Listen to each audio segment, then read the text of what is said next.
All right, let's dive into the arms of the wave protocol. Today we're exploring a really fascinating and, let's be real, a pretty bizarre philosophy for what might be the most awkward part of the human body. I mean, seriously, what are you supposed to do with your arms? It sounds like a simple question, right?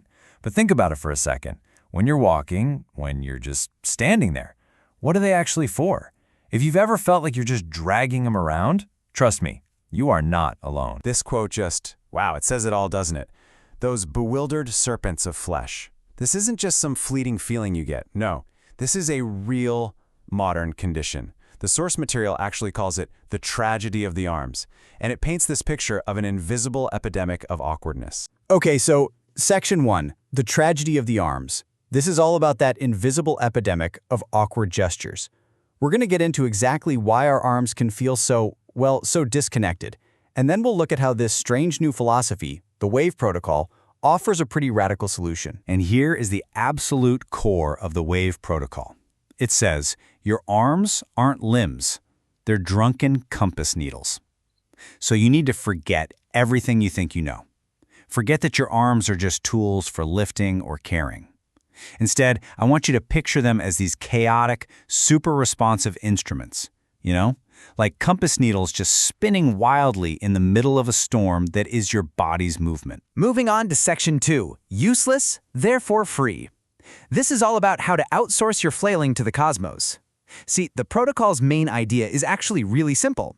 If your arms are useless in that traditional sense, well then, they are completely and totally free. It's time to stop trying to control them and just let the universe handle the flailing. So let's look at Principle 1. Your arms don't belong to you. They're on loan from a squid who owes the universe a favor.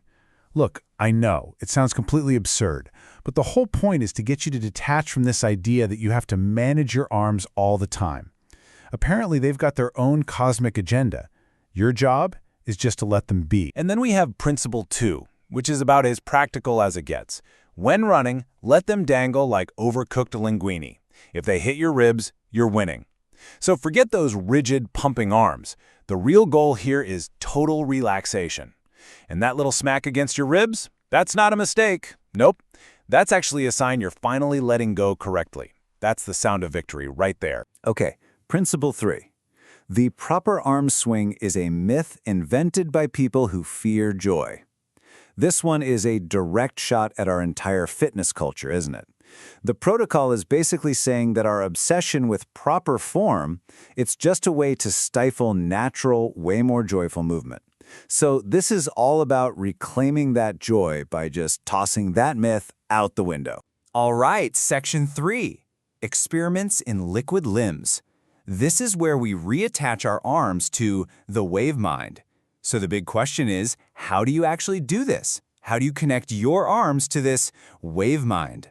Well, it's with a few simple and, definitely unusual experiments. So here they are, the liquid limb experiments. Step 1, swim through the air. Step 2, paint an imaginary mural with broad, chaotic strokes. And Step 3, let your arms argue with each other in sign language. Now, these are not your typical gym exercises, for sure. The whole idea is just to break your old, rigid patterns. Go on, swim through air that isn't there. Paint a huge, messy, totally imaginary mural. You can even let your arms have a silent gestural fight. The goal? Pure, unadulterated chaos and play. And here's the secret key to all of this. If you feel ridiculous, you're doing it right. Yeah, seriously. That feeling of ridiculousness, that's the real test.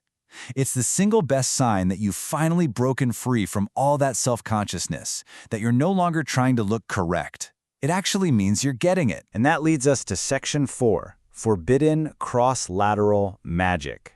The subtitle here is spoiler, because it is. Now, I know what you might be thinking. This all just sounds like playful nonsense.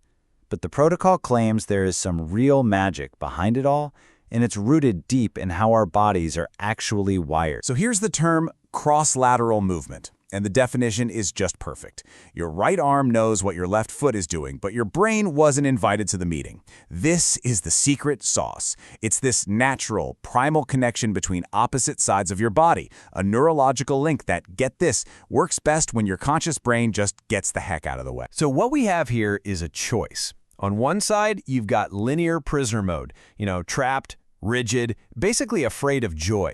But on the other side, you have the wave protocol. Chaotic? Sure, but it's about hacking your nervous system and being free. It's a choice between being trapped or actively engaging your body's own deep wiring. And when you make that choice, congratulations, you've just hacked your nervous system. That right there, that's the payoff. By letting your arms and legs move in this free, cross-lateral way, you're not just flailing around. No, you are literally tapping into and rewiring a fundamental part of your nervous system. It's a biohack with absolutely no tech required. And that brings us to our final section, the afterthought revelation. This is the ultimate insight. This is really where it all comes together in this beautiful, profound way. So let's slow down for a second. The first part of the revelation is this: arms are not for use.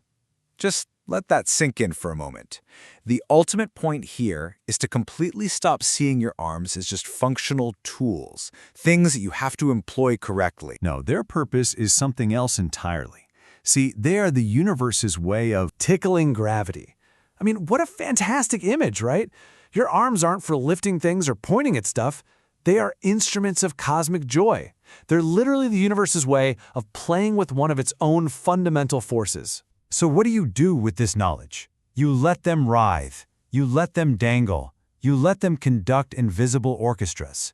The final instruction is just to let them be expressive. It is time to finally, truly embrace their freedom. And, if you're a little worried about getting some strange looks, the protocol gives you the perfect thing to say. When someone asks why you're moving like that, you just blink slowly and say, "These? Oh, they're not mine." It's funny, it's philosophical, and it just perfectly captures that whole spirit of letting go. So I'll end on this final, really provocative thought. A wave never asks permission to crash. So, should your arms? It's a powerful question, right? A wave just moves with this natural, completely unapologetic force. Why should the waves of your own body be any different?